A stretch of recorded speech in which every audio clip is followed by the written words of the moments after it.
In an old attic, a folded photograph looks ordinary at first glance, just a boy standing by a window. But zoom closer, and the boy's eyes seem fixed on something unseen, and behind him a shadow bends in ways no light should.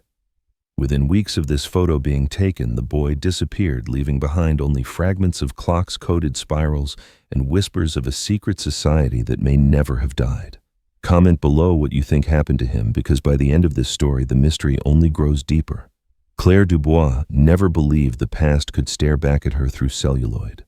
On a crisp spring afternoon in Paris, the historian sat hunched over a table in the National Library, carefully untying the brittle string of an old cardboard box. The box had been delivered that morning, part of an anonymous family donation. Most of its contents were predictable photographs of ordinary Parisian streets, ration coupons, and pamphlets yellowed with age.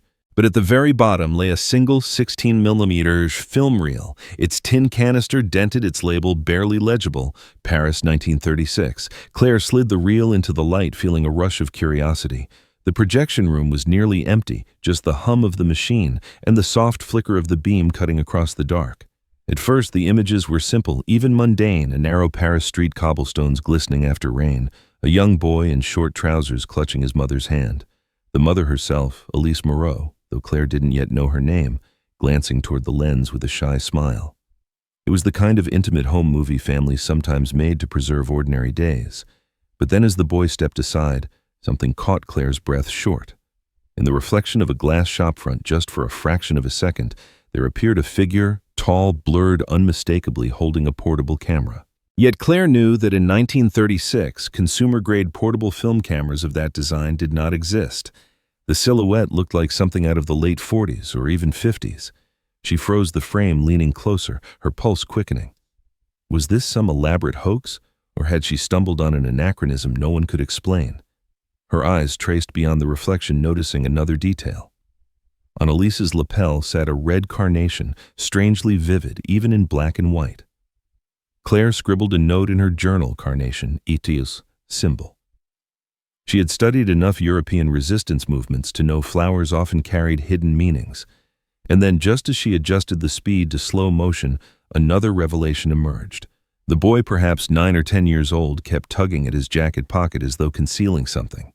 For a brief instant, the camera caught a glimpse of a small metallic pin. Etched into its surface was a peculiar designa half-circle intersected by 3 dots. Claire's historian's instinct told her this was no child's trinket. It was a code. The reel ended abruptly with a burst of static. Claire sat back in the chair, heart pounding, the room eerily silent. Outside, Paris bustled as always, but inside her chest a quiet storm gathered. Who were Elise and her son? Why did the reel feel like more than just a family memory? And what was the connection to this impossible camera that night, unable to sleep? Claire searched through archives and digital records, trying to match the pin's symbol. Hours passed with no result. Finally, she sent an email to Luca Bianchi, her colleague in Rome, a film scholar who specialized in early cinematography. She attached still frames from the reel. "Tell me I'm not losing my mind. What am I looking at here?" By morning, Luca's reply was waiting. His words were both thrilling and terrifying. "Claire, you found something extraordinary. The reflection is a prototype design from Germany, late 1930s, but it should not have existed in Paris that early. The pin, I've seen it once before. It may belong to a clandestine group, though I need more time to confirm. Whatever you have, it is not ordinary." Claire leaned back, staring at her laptop. She could almost hear the distant ticking of a clock counting down. For the first time in her career, history didn't feel like something safely locked in the past. It felt alive, dangerous, reaching out through a flicker of light on celluloid to demand answers. Her next step was inevitable. She would have to trace the Moreau family. Who had donated this box, and why now? And if this reel was truly a window into something forbidden, what secrets had it been meant to preserve or conceal? The film, the flower, the pin, the impossible reflection, they were fragments of a puzzle stretching back nearly 90 years. And Claire, though she didn't yet know it, had just opened a door that could never again be closed. Claire's search for the Moreau family began with dust and silence. The library's donation records offered little: an anonymous benefactor, no return address, just a handwriting sample that seemed deliberately disguised. She pulled volumes of census rolls. Parisian directories, and municipal records from the shelves, each page whispering names of the dead. It was tedious, exhausting work, but at last, a trace emerged. In the spring of 1936, Elise Moreau had been listed as a schoolteacher in the Montmartre district. Her son Jean, age 12, had enrolled at a local lycée. A single line of ink, yet it was enough to lift the family from shadows into fragile light. The following afternoon, Claire walked the narrow streets of Montmartre. The air smelled of coffee and wet stone, and buskers' accordions filled the air with nostalgia. She stopped at the address once belonging to Elise. The building stood weathered but alive. A laundry line stretched between windows, children's laughter echoing down the stairwell. For a moment, Claire imagined Elise herself stepping out of that door, her lapel pinned with a flower, Jean tugging her sleeve.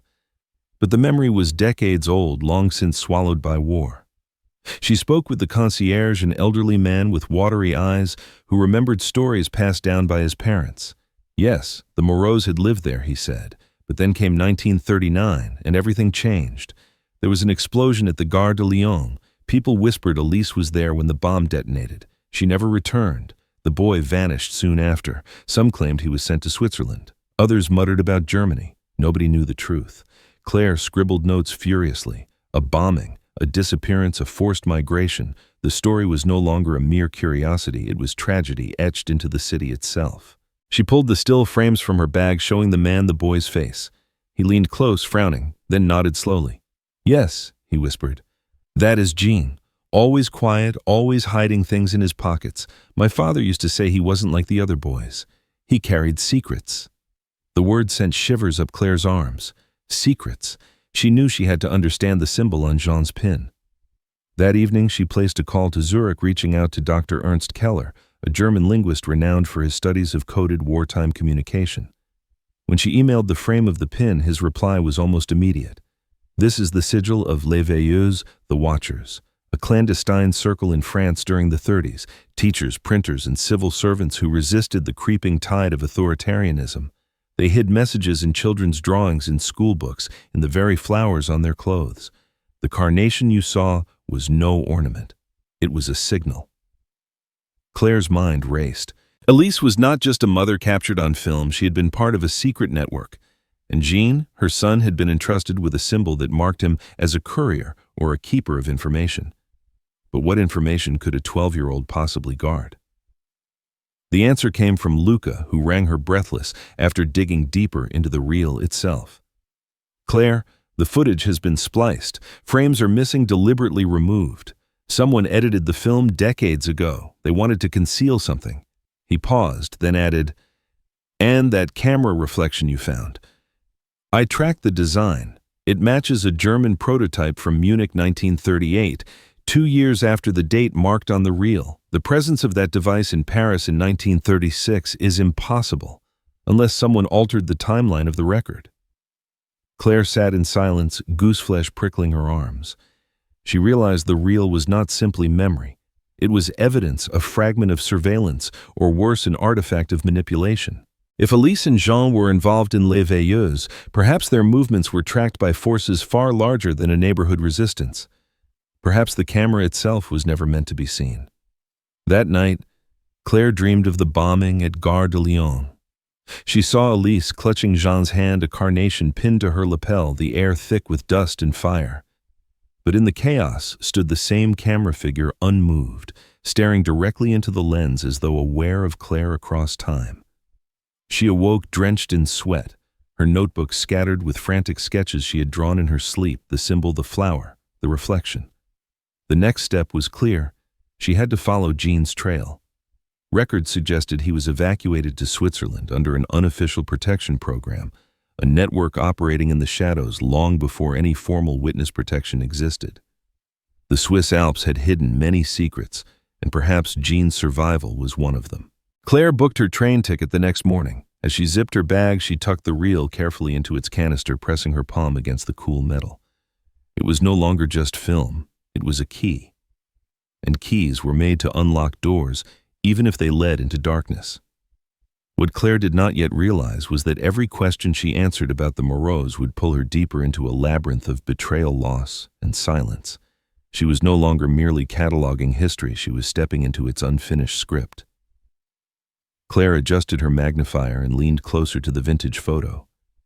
That was when she spotted something peculiar, not only the boy's hollow gaze, but at the very edge of the paper, etched faintly like someone's unconscious doodle, was a spiral. It was nearly invisible, unless the light struck just right. The spiral was crude, almost childlike, but unmistakable. She had seen similar marks in archival sketches linked to resistance networks.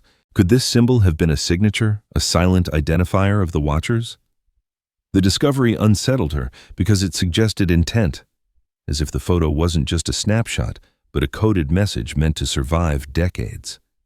The train to Switzerland cut through a landscape drenched in history.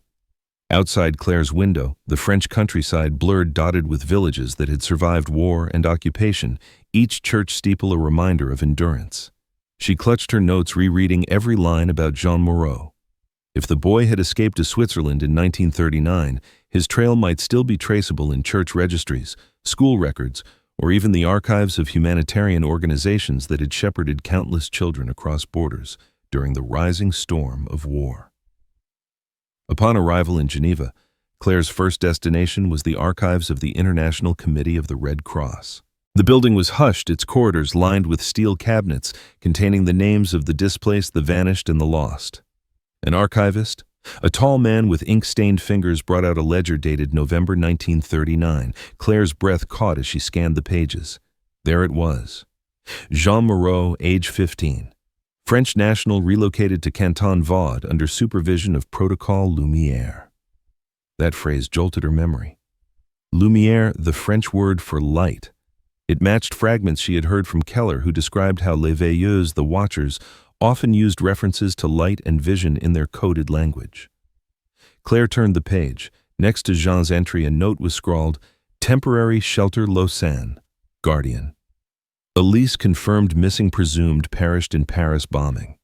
The air seemed to thin around her. Elise's fate was as tragic as it was heroic, lost in a blast that many claimed had been engineered by extremists to destabilize the city. Yet her son had survived. And if Jean carried his mother's pin, perhaps he also carried her mission. Claire pressed further, requesting access to the Lausanne Parish archives. Hours later, she found herself in a wooden library smelling of wax and parchment.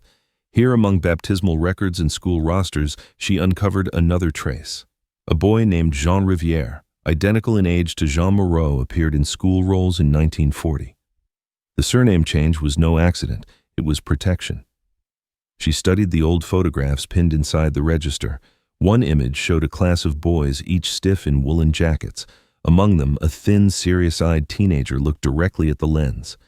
His lapel bore a faint shape, blurred but unmistakable, the same geometric pin. Claire leaned closer, her pulse hammering. Decades had passed since the Montmartre film, but Jean had preserved his mother's symbol.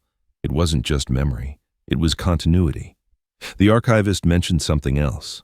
According to oral accounts, this boy had often sketched diagrams in the margins of his notebooks. Strange shapes, grids, spirals of numbers. Teachers dismissed them as distractions. But to Claire it was a signal. Codes disguised as doodles carrying the Watcher's language forward. That night in her hotel, she spread her findings across the bed. Her lamp lit the real canister, the photocopies of the pin, Jean's school register, and the scraps of cryptic symbols. She felt surrounded by whispers from the past, but the deeper she went, the clearer it became that Jean's survival story had not ended in Switzerland. The notes suggested he was relocated again farther east, perhaps hidden in the Alps under a protection scheme that anticipated the kind of witness relocation programs governments would only formalize decades later. As the clock struck midnight, her phone rang. It was Dr. Keller. His voice trembled with urgency. "Claire, I cross-referenced the geometry on the pin with Jean's supposed sketches. It is not random. It is a cipher built from Fibonacci sequences embedded into star patterns. Whoever designed this wasn't just encoding words, they were hiding coordinates. This was a map." Claire's hand froze over her notes. A map. A hidden path woven through numbers and symbols guiding Jean, or anyone who could decode it, toward what, a safe house, a buried archive, or perhaps a meeting point where the Watchers once gathered in secret. Keller added, The precision of this system is decades ahead of its time. If Jean held onto it, he may have carried secrets that even modern cryptographers struggle to crack. And if he used them, there could still be remnants scattered across the Swiss countryside. Claire's imagination burned with possibilities. She pictured Jean walking alpine paths, pin hidden under his collar, sketching codes on scraps of paper while shepherds and villagers saw only a quiet refugee boy. But beneath the quiet was a living thread of resistance stretching from his mother's sacrifice to his own uncertain future. She resolved that her next step was clear.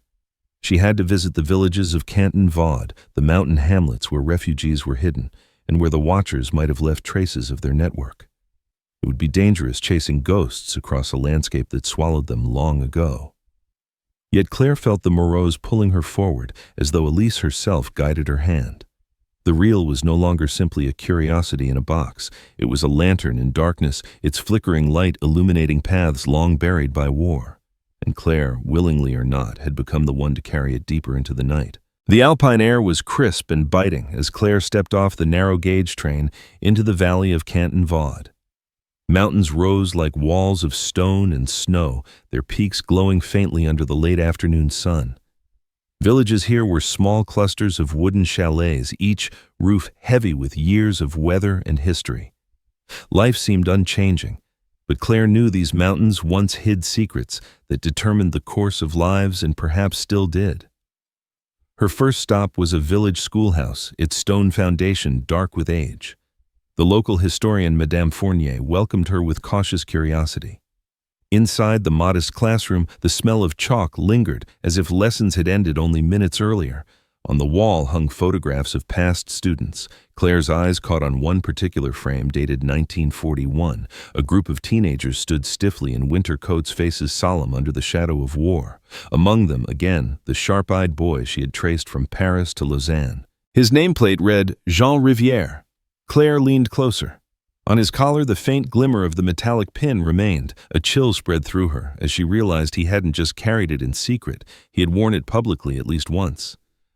Was it a statement, a signal, or youthful defiance? Madame Fournier noticed her fixation and nodded slowly. My grandmother taught here during the war. She spoke of a boy who never fit the village mold. He was quiet but brilliant. He drew strange diagrams in his notebook spirals, constellation symbols none could understand. They called him Le Garçon des Étoiles, the boy of the stars. Claire's fingers trembled as she flipped through the old ledgers Fournier provided. In the margins of Jean's schoolwork, preserved carefully, were indeed those same patterns lines of numbers circling geometric forms. It was as though he couldn't stop encoding his thoughts, leaving fragments of a map wherever he went. But one page stood apart. Scribbled in faded ink were the words, Lumière perdure, suivez la rivière, light endures, follow the river. The phrase sent sparks through Claire's mind. Rivière River was not just a name change for protection, it was part of a message. His very identity carried the instruction of where to search.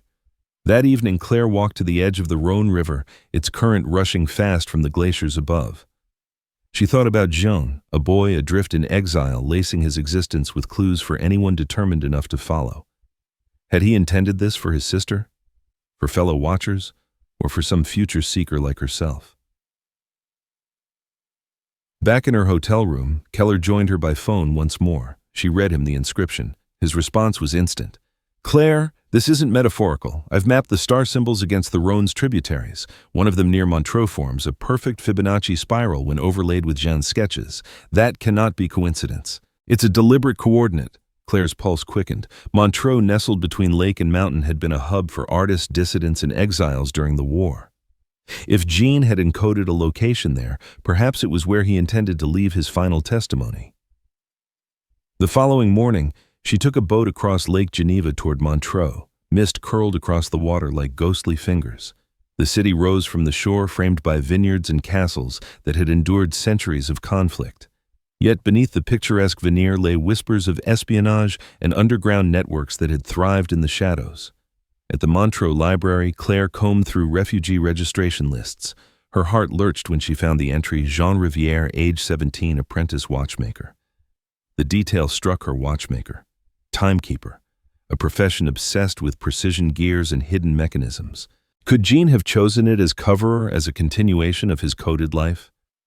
A watchmaker's shop still existed at the listed address, though, now abandoned, its windows clouded with dust.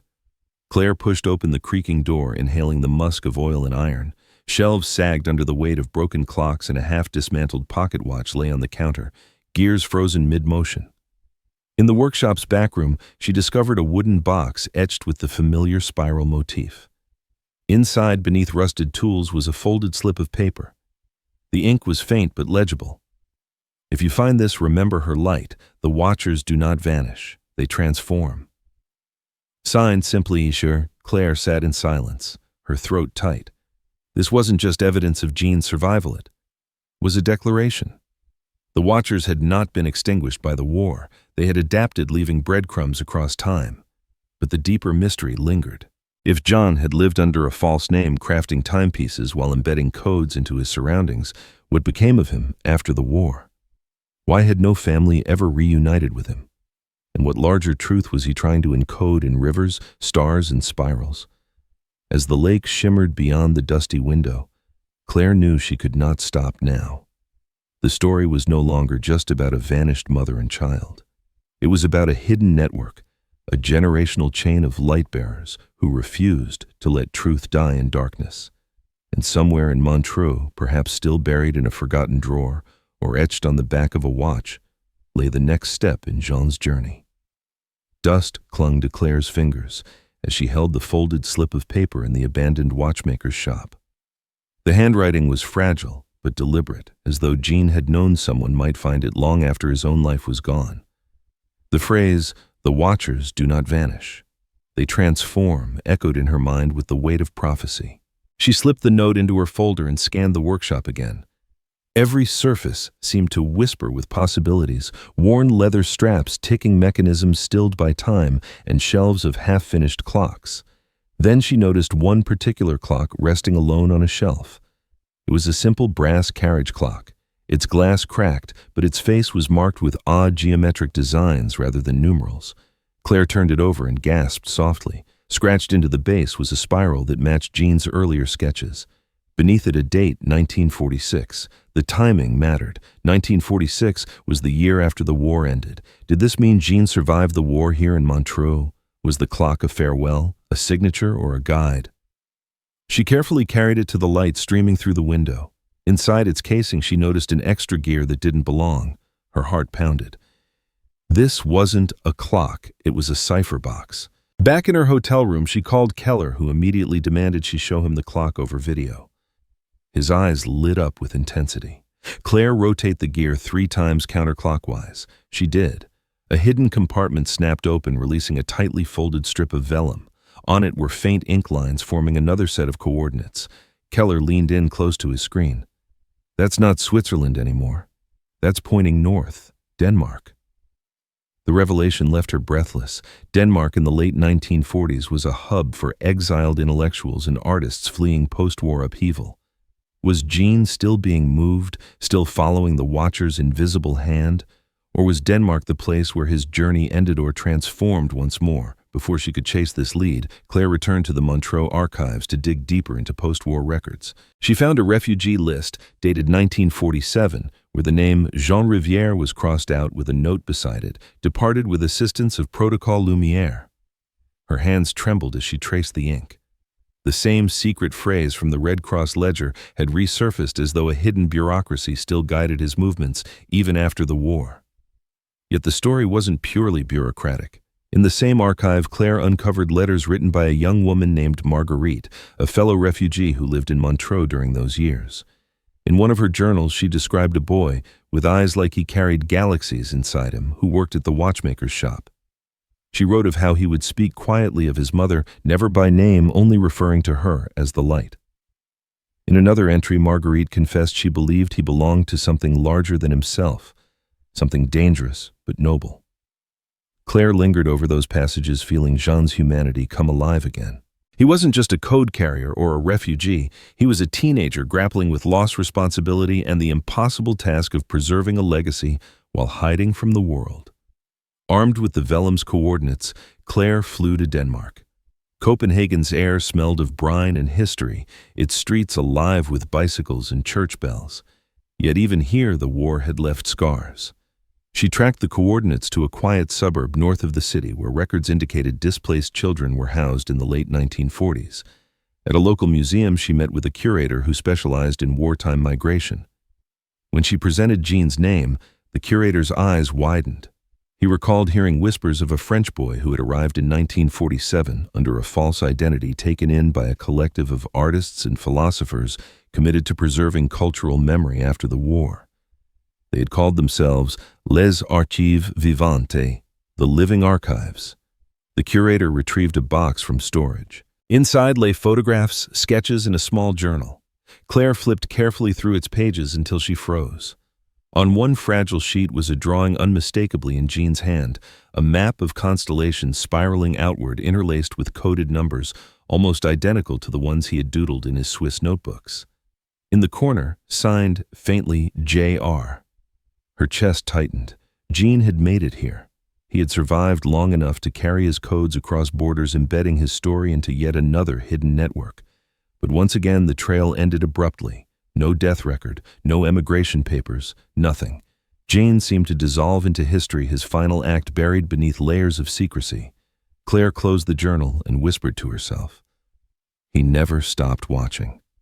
As she stepped out of the museum into the fading Danish light, she realized the truth was bigger than Jean's survival or disappearance. His journey revealed how the Watchers had threaded themselves through the darkest chapters of the 20th century, shifting identities, leaving coded artifacts, ensuring that their light endured even when their names were erased. But one haunting question gnawed at her. If the Watchers had transformed rather than vanished, what form had they taken now? And had Jean, the boy of the stars, lived long enough to see what they became? The answers she sensed lay not just in archives, but in bloodlines. If Jean carried the Watchers' legacy, perhaps his descendants still walked among them, unaware of the light they bore. The chill of Copenhagen lingered in Claire's bones as she boarded the train bound for Aarhus, her folder heavier with each new clue. Jean's trail had shifted from shadows in Switzerland to whispers in Denmark, and now the last thread pointed to something both intimate and elusive lineage. If the Watchers had survived by transforming, then perhaps their legacy lived not in dusty archives, but in living bloodlines. She began by scanning parish records, birth registries, and refugee lists from 1947 to 1955. A single entry caught her attention, a boy named Jean-Marie Andersen, born to a Danish mother, father unknown. The timing aligned too perfectly. The curator confirmed that the mother had once worked at the same artist collective that housed Jean Rivière. Could Jean have started a family here, quietly embedding his legacy into the fabric of Danish society? The idea unsettled her, not because it diminished Jean's myth, but because it humanized him. For years, Jean had been a figure wrapped in symbols, clocks, and cosmic sketches. But what if in the end he chose something ordinary: love a child, a quiet life? Ordinary didn't mean meaningless. It meant survival, a different kind of resistance. Claire requested access to the artist collective's estate records, where she found something astonishing. Among sketches attributed to the members was a painting of a young boy staring through a telescope at a spiral galaxy. The boy's features mirrored Jean's surviving photos so closely that Claire's breath caught in her throat. The painting was signed not with a name, but with the spiral insignia, the Watcher's symbol, in deep indigo paint. This was no coincidence. Jean had left another mark, this time woven into art meant to outlive war and secrecy. The Watchers weren't merely archivists of light. They were transmitters of memory, embedding fragments of themselves into families, art, and culture so that their essence could never be extinguished. But even as Claire pieced together this tender possibility, darkness crept back in. She discovered a Danish intelligence file from 1952, mentioning a French youth tied to Protocol Lumière who was under surveillance for suspected espionage. The note ended abruptly with a chilling phrase, "Case unresolved. Subject vanished." At the margin, one clerk had scribbled Protocol Lumière, a covert branch of the Red Cross, working with French intellectuals to smuggle and protect orphans deemed carriers of memory. For the first time, Claire saw the mechanism behind the myth. Jean had not simply been hidden. He had been curated, safeguarded by an entire invisible system. Again, Jean's story folded into silence. Whether he lived out his days as a father in Aarhus or was swallowed by the same machinery that had pursued him since childhood remained impossible to confirm. Every clue hinted at transformation, but never conclusion. Standing in the Aarhus library, Claire felt the weight of her journey. She had followed Jean's trail across borders and decades, but the truth was deliberately fragmented, designed to resist closure. That was the Watcher's genius: survival through ambiguity, eternal existence through unanswered questions. On her final evening in Denmark, Claire returned to the harbor where fishing boats rocked gently in the twilight. She unfolded Jean's vellum sketch of the constellations and compared it to the night schemati. There, above the Baltic, the spiral of stars glowed faintly, the same spiral Jean had drawn again and again, etched into clocks, journals, and even paintings. It was his final message that the Watcher's light was not bound to names or bodies, but to the cosmos itself. The waves lapped softly against the docks as she recorded her closing notes. Jean Riviere's life dissolves into ambiguity, yet through every trace he left, symbols, artifacts, perhaps even descendants, his legacy survives. The Watchers did not vanish. They transformed, and they may still walk among us, perhaps in our libraries, perhaps in our bloodlines, perhaps in the way we choose to remember. A bell tolled from a nearby church tower, its deep echo folding into the night. Somewhere across the harbor, a clock struck the hour, its metallic chime carrying like a ghost of Jean himself. The sound lingered, blending with the stars above, as though the Watchers were reminding her that their time was not over, it was simply hidden. She turned off her recorder, but the question burned still. What if the Watchers hadn't only survived history? What if they were shaping the present? And if Jean's descendants truly lived on? Were they even now carrying secrets written in their very bones? The screen fades to black, the echo of ticking clocks filling the silence. If you believe the Watchers are still out there, hidden in plain sight, comment below your theory. And if you want to follow more mysteries like this, subscribe to our channel. The story isn't over because perhaps it never ended.